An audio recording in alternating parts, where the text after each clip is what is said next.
Why? Hello there, ladies and gentlemen, boys and girls, children of all ages.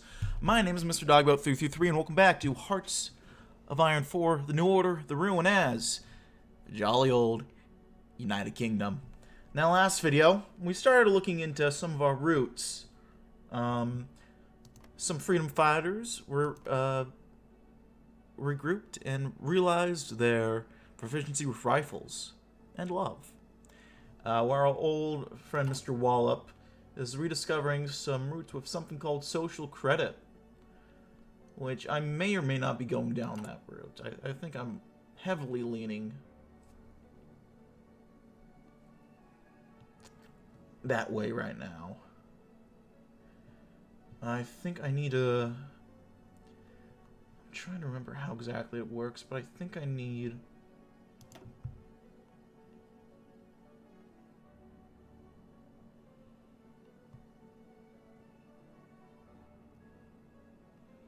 I need chaos over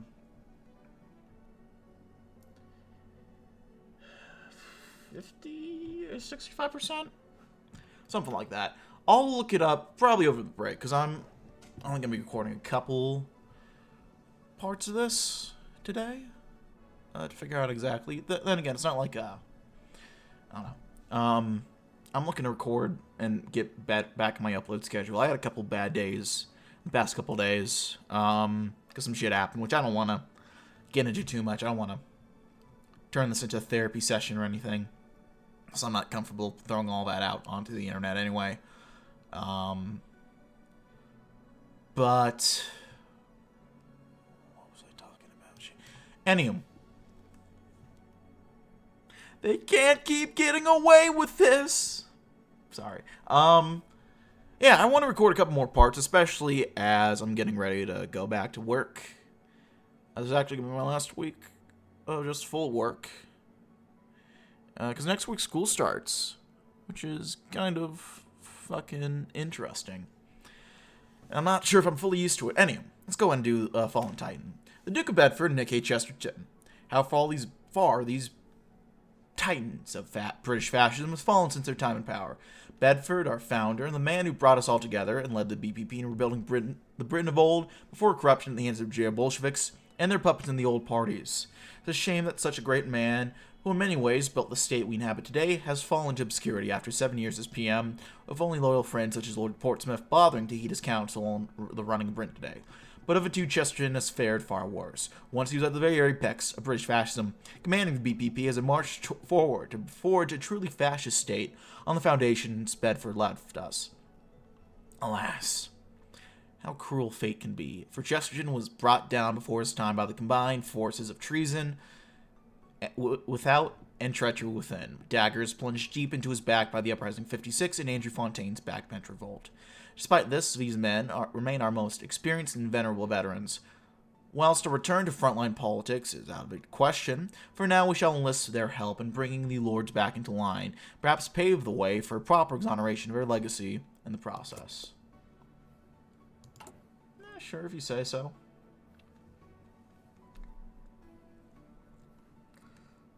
While we're continuing on, let's go ahead and check out some of the lore. We'll do these free for today, because I don't think there are two back. Let's start with Dover. Fun fact, I've been here. Cliffs of Dover, beautiful. Dover has a long history. Stone and Iron Age settlements gave way to Celts and Romans, which gave way to Anglo-Saxons. Those were supplanted by the Normans, who designed Dover, one of these Cinque Ports, however you say it, and gave it an important matching the name. Forts were built above the port of Dover, and lighthouses constructed to guide passing ships. These made it a bastion of some note against various attackers. Which sufficed to hold the Napoleonic French back was not enough to keep the Germans away. One of day one objectives, Operation Sea Lion, it fell after 2 weeks, but the Germans and their English agreed that Dover needed to be a first priority for repair efforts, so they restored it to its prior glory. Today, Dover serves as the main port for trans-channel ferrying and shipping other than that of London and Rotterdam. Beautiful. Clips are beautiful. I actually went to the fort near Dover where they did the D-Day planning, a lot of serious war planning. I was there.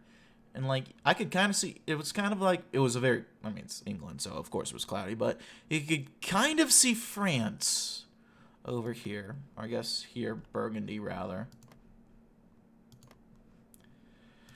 Oh, well. Next, let's go Portsmouth. The great forge in which Britain's armada was built, Portsmouth has stood as Britain's southern fortress on the sea since the Roman invasion. Beginning as fortifications constructed by the Romans at Port Chester, the settlement expanded under Henry II and his successors to become the greatest naval base in England and a critical staging point for any invasion of the continent. Home to the world's first dry dock and the first mass production line, the Industrial Revolution would see it transform into the greatest fortress in all the world, fielding a fleet no power on earth can match. Hubris is a grievous sin, though, and one Britain and Portsmouth would dearly pay for. Crushed underfoot by the Germans and shackled to their new order, the Royal Navy found itself shrunk to a fraction of size. German troops now bark harsh commands in Portsmouth streets, ever vigilant for even the slightest hint of defiance. Sailors setting foot in port are greeted not by their families, but by German inspectors demanding to check for resistance gun smuggling.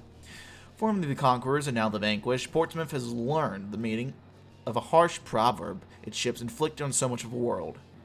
Vi Victus. Finally, we got Cornwall. More specifically, Truro. Although Truro may have been known for its role as a centerpiece of Cornish culture, its grand cathedral and its tin mining pass, the city of Three Rivers, as it is called, now suffers where it once attracted wealthy mine owners to its Georgian and Victorian-era streets. They now play the folly role of being one of the points of concentration for the German garrison in Britain, with the swastikas adorning its most luxurious hotels as a most evident and physical mark of the masters of Europe's chokehold on this town.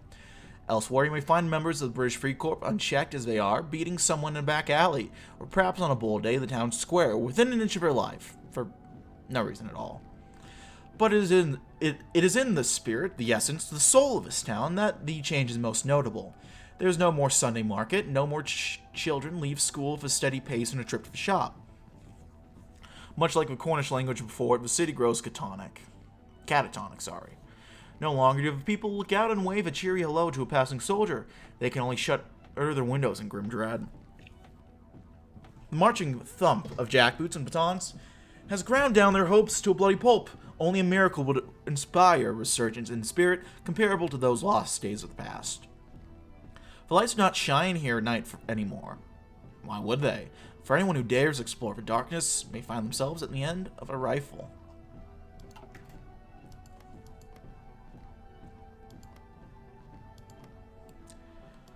Well, damn.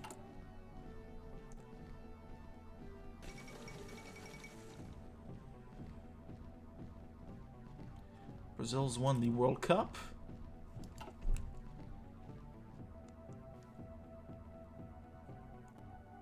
Who would have thunk it? Taking a look at the world.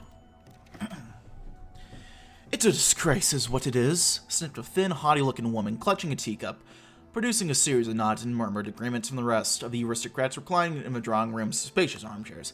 They've turned Downing Street into a madhouse, and poor Hastings says the Prime Minister won't even find time to see him now. Too busy wrangling his own party, so they say. You can't blame the Prime Minister, Edith, chided a bespectacled man while waving away a teapot, carrying servants' worthless offer of more tea. He's doing the best he can coming out of a difficult time, particularly with the sort of louts he's been stuck with. We can't forget what happened the last time Fontaine saw a weakness from a Prime Minister.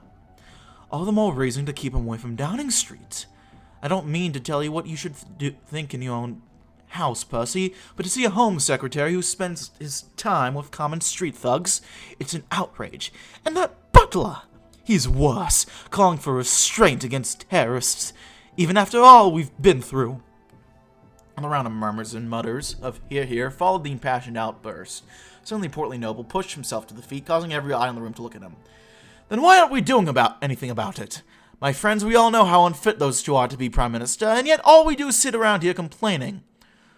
Are our other options not worth more than those of the rabble that support Butler and Fontaine?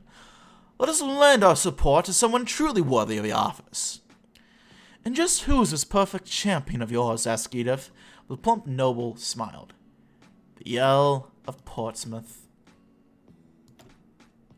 Well, that's our chaos threshold reached.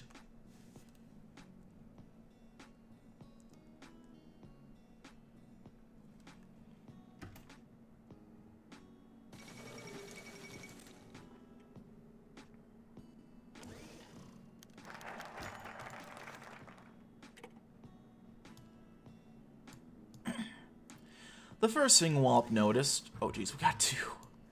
Events to read. The first thing Wallop noticed about the Duke of Bedford's great estate, purchased back into his family's possession during his time as Prime Minister, was not the size of the grounds nor the grandeur of the building, but how empty it was. Inside it was even gloomier than the gray exterior, a hollow house for a hollow man.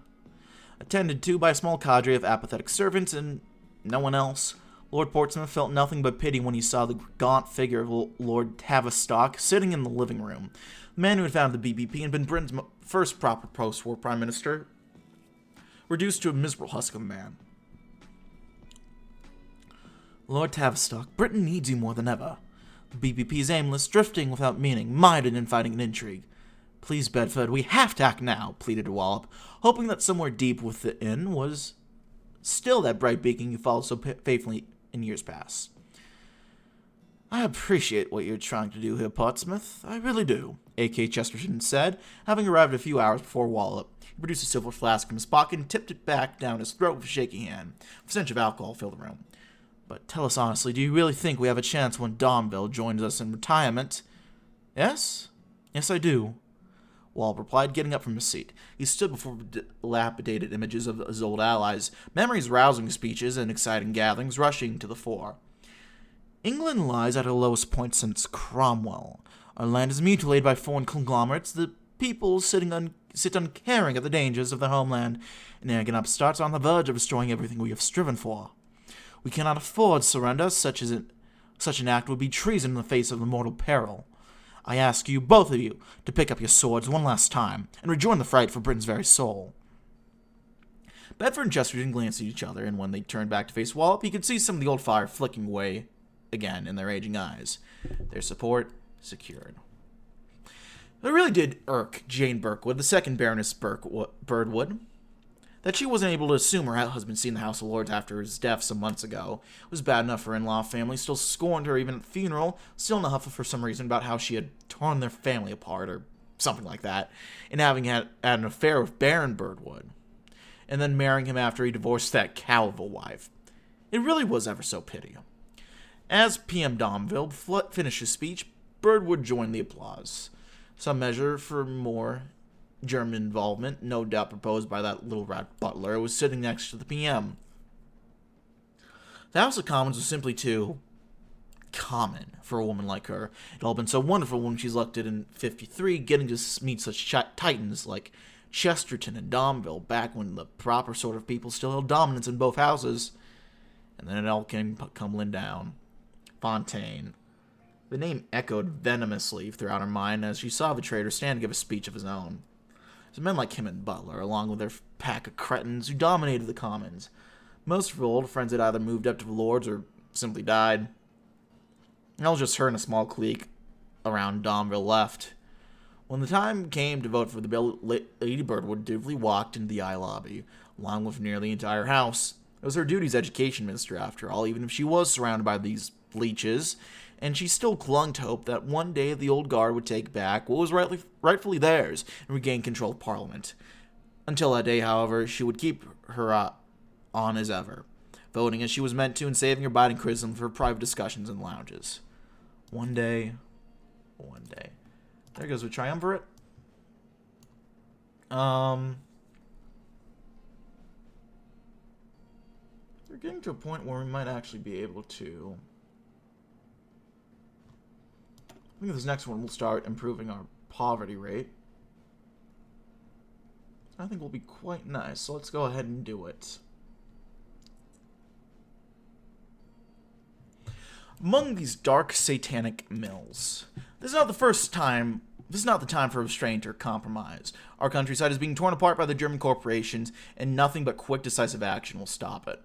For that reason, we must propose the Prime Minister immediately begins restricting and displacing German industry from the countryside. taking a direct approach against it. While convincing them will be a great task due to our government requiring backing from those very same corporations, it must be done. Ultimately, while the profiteering corporations may well be outraged, the German government itself may be convinced of the righteousness of our cause, and allow these measures to be passed with the same spirit that led to repeal of the Parliament Act. We can wait and see. So we need corporate ownership in London.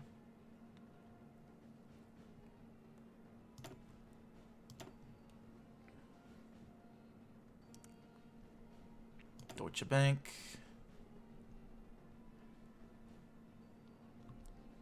They already have a fair bit of influence. They can afford to lose a little bit.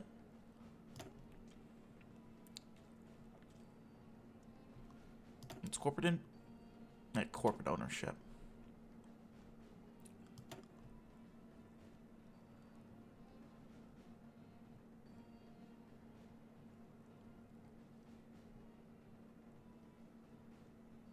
Yeah.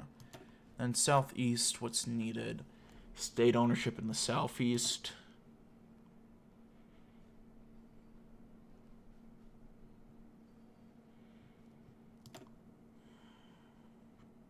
Southwest AG.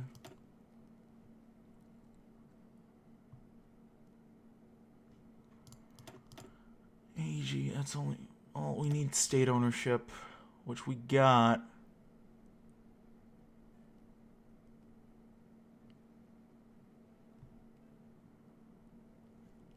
Well, we could do emergency takeovers, right? I'll increase state ownership, as well as reduce Reich work. I actually like that. Ooh, look at that.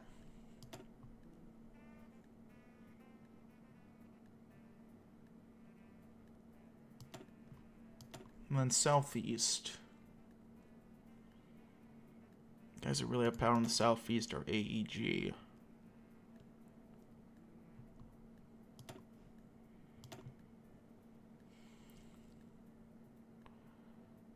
We do some of that. Emergency takeovers.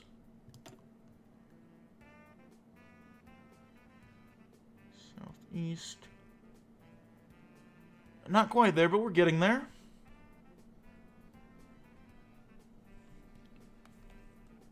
We got the sax music going, which I love to hear. Can I turn this up a little bit?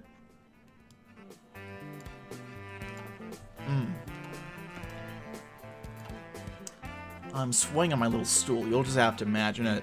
I'm not streaming right now. Otherwise, you'd be able to see it. Uh-oh. Nazi terror attacks in Uruguay. Well, the last country I expect to see attacked by Nazis, I'll be honest. Uruguay seems like it's going to have a ton of content. And I am strangely excited for it.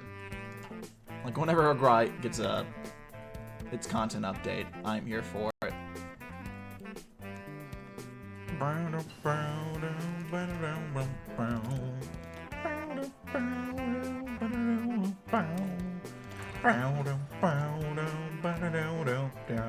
The timer's gone off. I'm gonna have to end it here. But it's been fun. And I can't think of a better song to play us off. So until next time, my friends, thank you as always for watching. If you like this video, leave a like. If not, feel free to dislike. If you want to see more of this content in the future, the sub button for uploads weekdays, as well as occasionally Saturdays. If you want to really keep up to date with the uploads, the sub button, even the notification bell. Leave any comments you have down in the comment section below. I read all of them that I get. And I appreciate any feedback you might have for me. Check out my various links down in the description box below. And that's it for now, my friends. I thank you all for watching. My name has been Mr. Dogboat333, and I will see you all next time. Bye-bye now.